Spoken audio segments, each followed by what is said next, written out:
Chaque année, à la même date, Antoine Morel entreprenait un voyage discret, empreint de solitude. Pas de garde du corps, pas de limousine rutilante, pas de journaliste à ses trousses. Juste un homme et son chagrin, marchant dans l'ombre de sa douleur. Cette année ne faisait pas exception. 4 ans s'étaient écoulés depuis qu'Antoine avait perdu son fils unique, Julien. Le monde voyait Antoine un magnate des affaires, un homme influent, sévère, intouchable. Mais aujourd'hui, ces titres n'avaient aucun poids. Aujourd'hui, il n'était qu'un père rendant visite à la tombe de son enfant. Avant de commencer la vidéo, abonnez-vous et indiquez dans les commentaires d'où vous nous suivez. Maintenant, entrons dans l'histoire.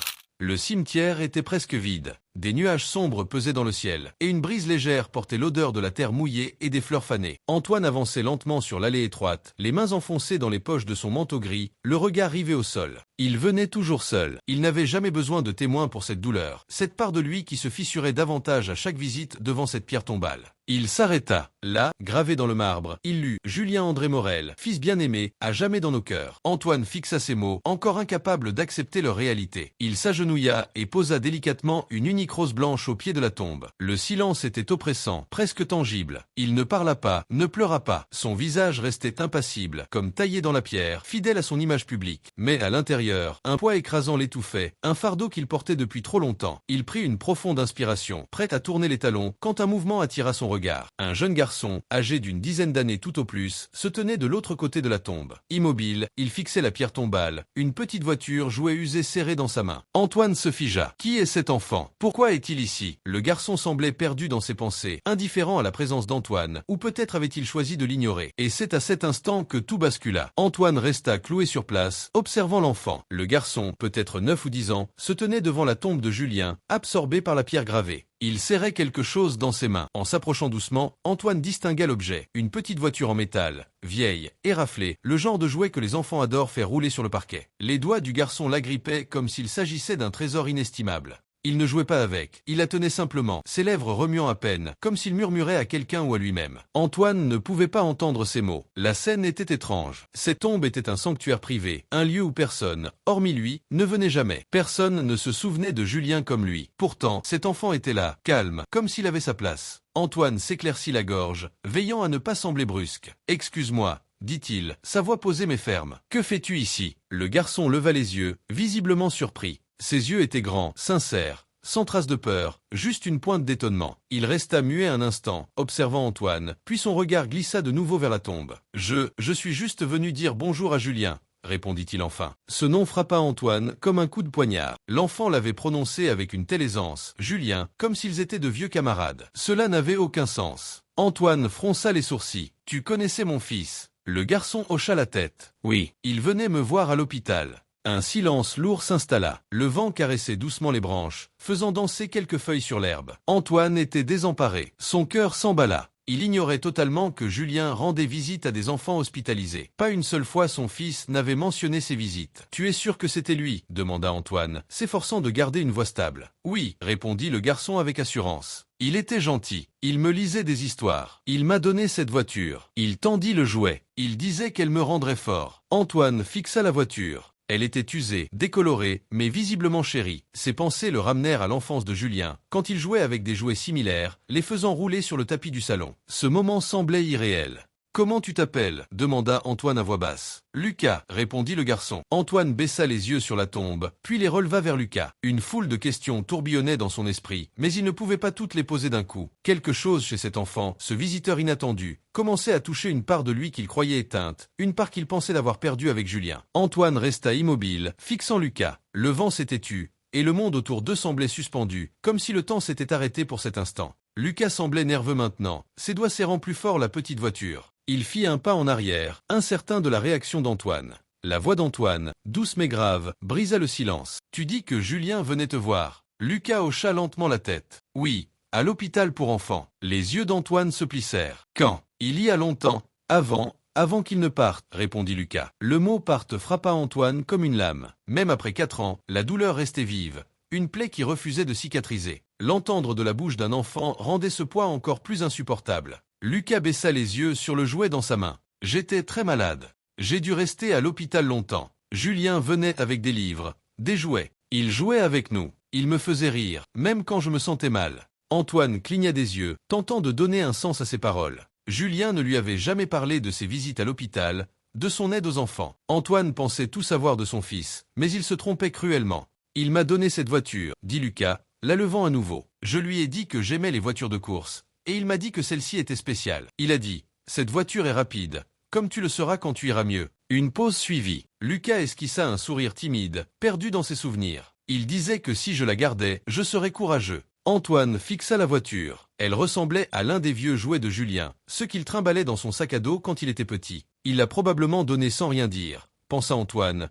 comme il faisait tout, discrètement, avec bonté, sans chercher de reconnaissance. « C'était mon ami », murmura Lucas, levant les yeux vers Antoine. Ces mots firent vibrer quelque chose au fond de lui. Sa gorge se noua. Pendant un instant, il fut incapable de parler. Julien avait été bien plus qu'il ne l'avait imaginé. Pas seulement le garçon rieur des albums photos ou le jeune homme parti à l'université. Il avait été le héros de quelqu'un, l'ami de quelqu'un. Et cette quelqu'un se tenait devant lui. Antoine retrouva enfin sa voix, bien qu'elle tremblât. « Tu l'as connu combien de temps ?»« Environ 6 mois, répondit Lucas. Il venait presque toutes les semaines. Puis, un jour, il n'est plus revenu. Quelques jours plus tard, une infirmière m'a dit ce qui s'était passé. » Antoine observa Lucas. Vraiment, sa frêle silhouette, les cernes sous ses yeux, la force discrète dans sa voix. Lui aussi avait souffert, mais il avait été touché par la bonté de Julien, d'une manière qu'Antoine n'avait jamais connue. Il ne savait que dire. Pour la première fois depuis des années, Antoine Morel, l'homme qui trouvait toujours les mots justes en affaires, dans les interviews ou les salles d'audience, resta muet. Et au fond de lui, une intuition lui soufflait que ce n'était que le début. Antoine s'assit sur le bord d'une pierre, près de la tombe. Peu lui importait que l'herbe soit humide ou que son manteau coûteux risque de se tacher. À cet instant, ces détails étaient insignifiants. Lucas s'assit à quelques pas, tenant toujours la voiture jouet. Pendant un moment, ils restèrent silencieux. Ce silence n'était pas pesant, mais chargé, comme s'il portait des vérités qui demandaient du temps pour émerger. Puis Lucas prit la parole. « Il était drôle, dit-il. Pas comme les autres adultes. Il faisait des voix rigolotes en lisant des histoires, et il faisait même rire les infirmières. Il apportait des biscuits ou des chips de la machine quand la cantine était fermée. »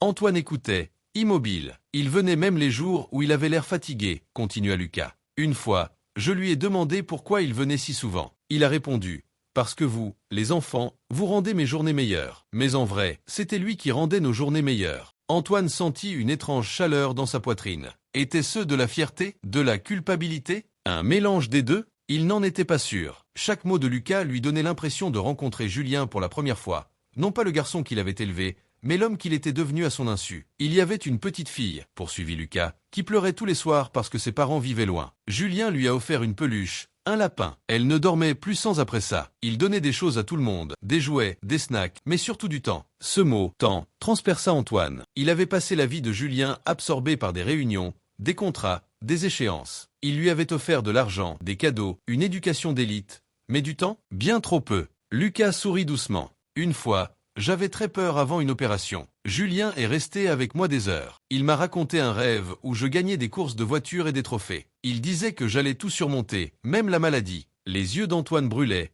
mais il retint ses larmes. Il hocha simplement la tête. « Je ne savais pas, » murmura-t-il. « Je ne savais pas qu'il faisait tout ça. » Lucas le regarda. Il ne le faisait pas pour qu'on le sache. Il voulait juste aider. Ces mots frappèrent plus fort que tout. Antoine avait bâti sa vie sous les feux des projecteurs, érigeant un empire, accumulant distinctions et couvertures de magazines. Pendant ce temps, son fils agissait dans l'ombre, sans chercher ni gloire ni applaudissements, porté par une simple bonté. C'était le véritable don de Julien, non pas l'argent, ni le pouvoir, mais la compassion. Antoine baissa les yeux sur la pierre tombale. Pour la première fois depuis des années, il ne la vit pas comme un simple symbole de perte, mais comme un hommage à la vie que Julien avait menée, une vie débordante de cœur, de générosité, d'amour. « J'aurais aimé connaître cette part de lui », murmura-t-il. Lucas resta silencieux, assis près de lui, un enfant ayant perdu un ami et un père découvrant enfin qui était son fils. Dans cet instant suspendu, l'esprit de Julien semblait plus vivant que jamais. Antoine ne pouvait pas simplement tourner les talons, pas après cela. Après un long silence partagé avec Lucas, il se leva et demanda doucement « Où sont tes parents ?» Lucas pointa vers le parking. « Ma mère est dans la voiture. Elle attend pendant que je viens voir Julien. Elle me laisse toujours venir seul. » Antoine hésita, puis fit quelque chose de rare. Quelque chose qu'il n'avait pas fait depuis des années. Un geste simple, humain, empreint de bonté. « Vous voulez déjeuner avec moi, tous les deux ?» demanda-t-il. Lucas sembla surpris, mais hocha la tête. Quelques minutes plus tard, Antoine les conduisait vers un petit restaurant sans prétention à proximité. Ce n'était pas un lieu où un milliardaire aurait eu sa place, mais aujourd'hui, Antoine ne se sentait pas milliardaire. Il se sentait comme un homme cherchant à comprendre son fils, même après sa disparition. La mère de Lucas, Élise, était douce et réservée. Elle remercia Antoine pour l'invitation, précisant qu'il n'était pas tenu de faire quoi que ce soit pour eux. Il répondit simplement « Je veux en savoir plus sur Julien ». Les yeux d'Élise s'adoucirent. « Il était exceptionnel », dit-elle. Au cours du déjeuner, Élise partagea des récits qui firent vibrer le cœur d'Antoine de douleur et de fierté. « Il a commencé à venir à l'hôpital environ 1 an avant l'accident », expliqua-t-elle. Au début, il lisait des livres aux enfants du service d'oncologie. Puis il a apporté des snacks, des jouets, de petites surprises. Il n'en faisait jamais toute une histoire. Il ne nous a même jamais dit son nom de famille. Antoine haussa les sourcils. « Vous ne saviez pas qu'il était mon fils ?» Élise secoua la tête. « Non, pas avant que son décès ne soit annoncé. » Une infirmière a reconnu sa photo dans les journaux. On était tous stupéfaits. Personne ne savait qu'il venait d'une famille fortunée. Antoine s'adossa, abasourdi. Julien avait tout gardé secret. Son nom, sa richesse, son héritage. Il n'avait rien attendu en retour pour sa générosité. Élise poursuivit, la voix douce. Pendant l'un des traitements les plus lourds de Lucas, l'hôpital nous a dit que l'assurance ne couvrirait pas tout. Quelques jours plus tard, la facture était réglée. On a demandé qui avait payé, mais ils ont dit que c'était anonyme. Elle esquissa un sourire. Maintenant, je sais que c'était lui. Antoine resta muet, la poitrine serrée. Il avait passé des années à signer des chèques pour des causes médiatisées, à faire des dons pour des avantages fiscaux, à apposer son nom sur des bâtiments. Mais son fils, lui, avait aidé en silence, sans chercher ni louange ni reconnaissance. Lucas mangeait tranquillement à côté de sa mère. La voiture jouait toujours dans une main. Antoine le regarda, puis reporta son attention sur Élise. « Pourquoi faisait-il ça » demanda-t-il, presque à lui-même. Élise offrit un sourire triste et doux, parce qu'il se souciait des autres. Il voyait la souffrance et ne détournait pas le regard. C'était simplement lui. Ces mots restèrent gravés dans l'esprit d'Antoine bien après que les assiettes furent débarrassées. En regardant par la fenêtre du restaurant, il prit conscience d'une vérité essentielle. Il avait passé sa vie à ériger des tours et des entreprises, mais Julien avait construit quelque chose de bien plus précieux, de l'espoir. Quelques jours plus tard, Antoine se retrouva devant un bâtiment qu'il n'avait jamais vraiment remarqué, l'hôpital pédiatrique Sainte-Claire. À l'extérieur, l'endroit était lumineux, orné de fresques colorées sur les vitres et de ballons accrochés aux rampes. Mais à l'intérieur, il savait que des enfants livraient des combats acharnés. Il franchit les portes, ses pas résonnant dans le couloir silencieux. Pour un homme habitué aux salles de conférence, aux bureaux luxueux et aux tours de verre, cet environnement était radicalement différent. Pas de costumes impeccables, pas de négociations financières, juste des murmures, des dossiers médicaux et de petits lits entourés de peluches. À l'accueil, il se présenta. Dès qu'il prononça « Je suis le père de Julien Morel », les yeux de l'infirmière s'embuèrent. « Vous êtes le papa de Julien » demanda-t-elle, incrédule. On l'adorait ici.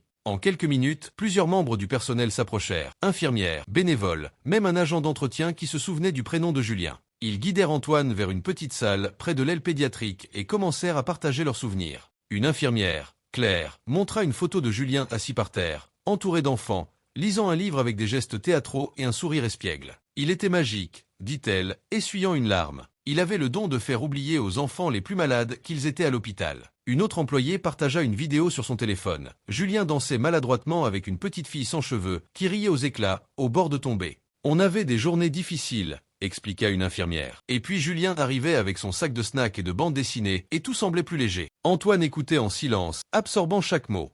Un médecin s'avança et raconta une histoire qui le bouleversa profondément. Un garçon, traumatisé par une lourde opération, avait cessé de parler. Personne ne parvenait à l'atteindre. Julien lui rendait visite chaque semaine, s'asseyant à ses côtés, jouant à des jeux silencieux. Après un mois, le garçon murmura son premier mot, « Julien ». Antoine baissa les yeux sur ses mains. Ces récits n'étaient pas de simples anecdotes. Ils étaient la preuve que son fils avait laissé un héritage bien plus grand que la fortune, un héritage authentique et durable. Une infirmière lui tendit un dossier. Ce sont des photos que nous avons rassemblées après son décès. Nous voulions les envoyer à sa famille, mais nous ne savions pas comment vous contacter. Antoine l'ouvrit avec précaution. Page après page, il découvrit des images de Julien, souriant, lisant, serrant des enfants dans ses bras, riant près des lits d'hôpital. Dans chaque photo, son fils rayonnait d'une vitalité qu'Antoine n'avait jamais vue dans les réunions d'affaires ou les événements mondains. Sa poitrine se serra. Comment avait-il pu ignorer cette facette de Julien? Comment avait-il pu manquer cela? Quelque chose en lui commença à se transformer. Pendant des années, il avait barricadé son cœur, prisonnier du chagrin et de la culpabilité. Mais là, entouré d'histoires d'amour et de bonté dans cet hôpital pour enfants, son cœur s'ouvrit peu à peu.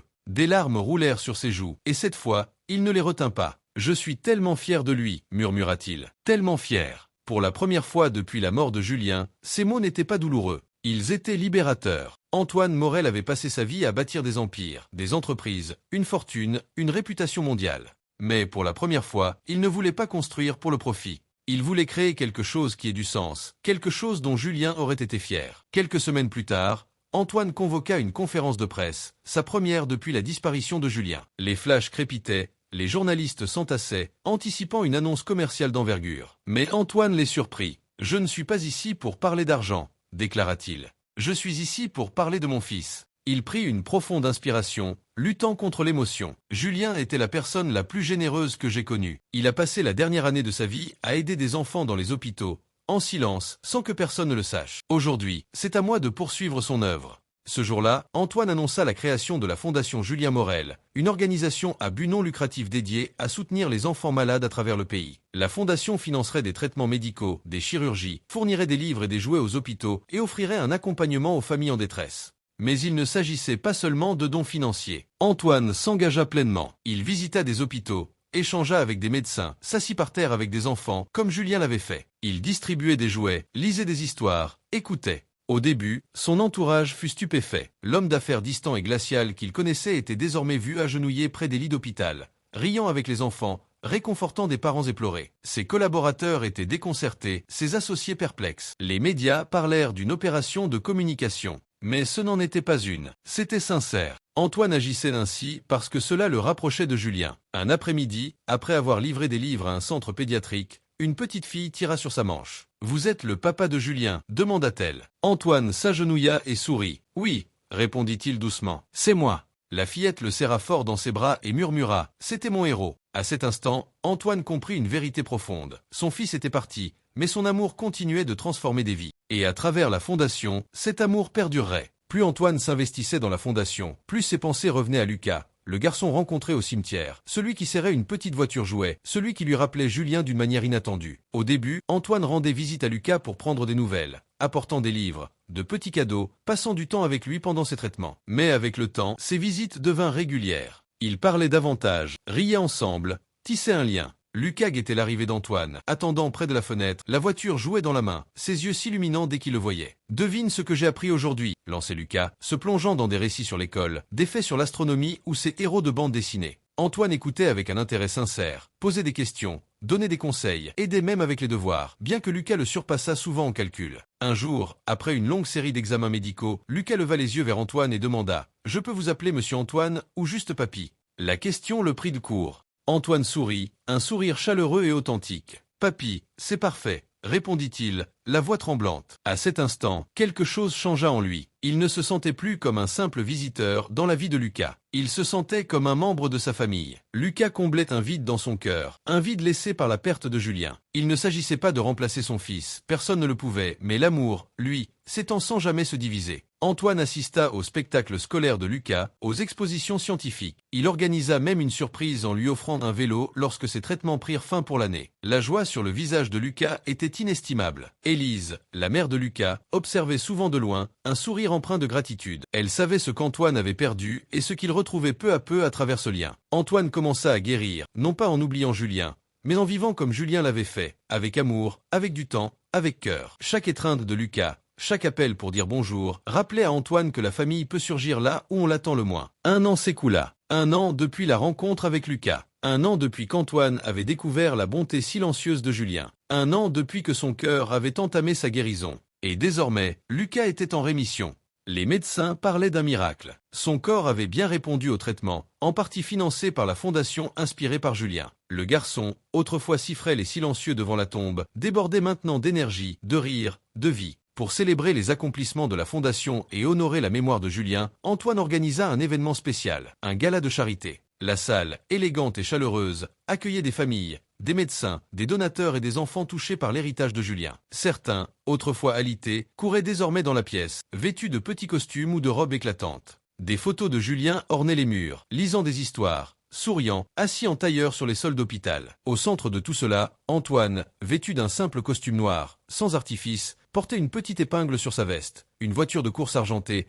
semblable à celle offerte par Julien à Lucas. Tout au long de la soirée, les invités partageaient des récits, riaient, pleuraient et contribuaient à poursuivre l'œuvre de Julien. La fondation avait aidé des dizaines d'enfants, finançant traitements, opérations, thérapies et soutenant les familles en difficulté. Enfin, Antoine monta sur scène. La salle se tut. Il regarda l'assemblée, puis baissa les yeux vers Lucas, assis au premier rang près d'Élise, rayonnant de fierté. Antoine prit une inspiration. Il y a un an, commença-t-il, je me tenais devant la tombe de mon fils, convaincu d'avoir tout perdu. J'ignorais alors que son esprit avait déjà semé des graines dans les hôpitaux, dans les cœurs des enfants, dans la vie d'un garçon nommé Lucas. Il marqua une pause, la voix tremblante. Je pensais connaître mon fils, mais je me trompais. Julien était bien plus que je ne l'imaginais. Il était généreux, courageux, bienveillant. Il n'avait pas besoin de reconnaissance. Il voulait simplement aider. Ses mains tremblaient légèrement. J'ai bâti des empires, accumulé des richesses. Mais rien de ce que j'ai accompli n'égale ce qu'est devenu cette fondation, sa fondation. Et pour la première fois en public, Antoine Morel pleura. Ses larmes n'étaient pas celles du chagrin, mais de la fierté, de l'amour, d'un père ayant trouvé la paix dans l'héritage de son fils. La foule se leva, applaudissant, non pas l'homme d'affaires sur scène, mais le jeune homme qui avait transformé des vies avec son temps, son cœur et une petite voiture jouait. Cette fois, le ciel était dégagé. Pas de nuages, pas de vent glacé, juste un soleil doux et le chant des oiseaux au loin. Antoine traversait le cimetière, non plus seul. À ses côtés marchait Lucas, une petite fleur blanche dans la main. Un an s'était écoulé depuis cette rencontre fortuite, le jour où la vie d'Antoine avait pris un nouveau tournant. Tout était différent désormais. Ils atteignirent la tombe. Julien André Morel, fils bien-aimé, à jamais dans nos cœurs. La pierre était inchangée, mais l'homme qui se tenait devant elle avait été transformé. Antoine contempla le nom, le cœur rempli non de douleur, mais d'une profonde gratitude. Derrière lui, le monde qu'il avait bâti en mémoire de Julien prospérait. Une fondation, des dizaines d'enfants soutenus, et un garçon devenu comme un petit-fils. Lucas s'avança et déposa la fleur au pied de la tombe. Il sourit et murmura « Merci, Julien ». Antoine s'agenouilla près de lui, ses genoux effleurant l'herbe tendre. Il ne repoussa pas les larmes qui perlaient à ses yeux. Il les laissa couler. « Tu as changé le monde, mon fils », murmura-t-il, la voix brisée. « Et tu m'as changé ». Il n'y avait ni vent, ni bruit. Juste une paix profonde. Pour la première fois depuis la mort de Julien, Antoine ne ressentait pas le besoin de dire adieu. Il disait merci. Il se releva, posa une main sur l'épaule de Lucas, et ensemble, ils s'éloignèrent, non pas dans le chagrin, mais dans l'espoir. L'homme d'affaires distant que le monde connaissait jadis avait disparu. À sa place se tenait un homme ayant découvert ce qui comptait vraiment, l'amour, l'héritage, et le don discret mais puissant du cœur d'un fils. Parfois, ceux qui nous quittent trop tôt laissent derrière eux des traces indélébiles, non dans le sable,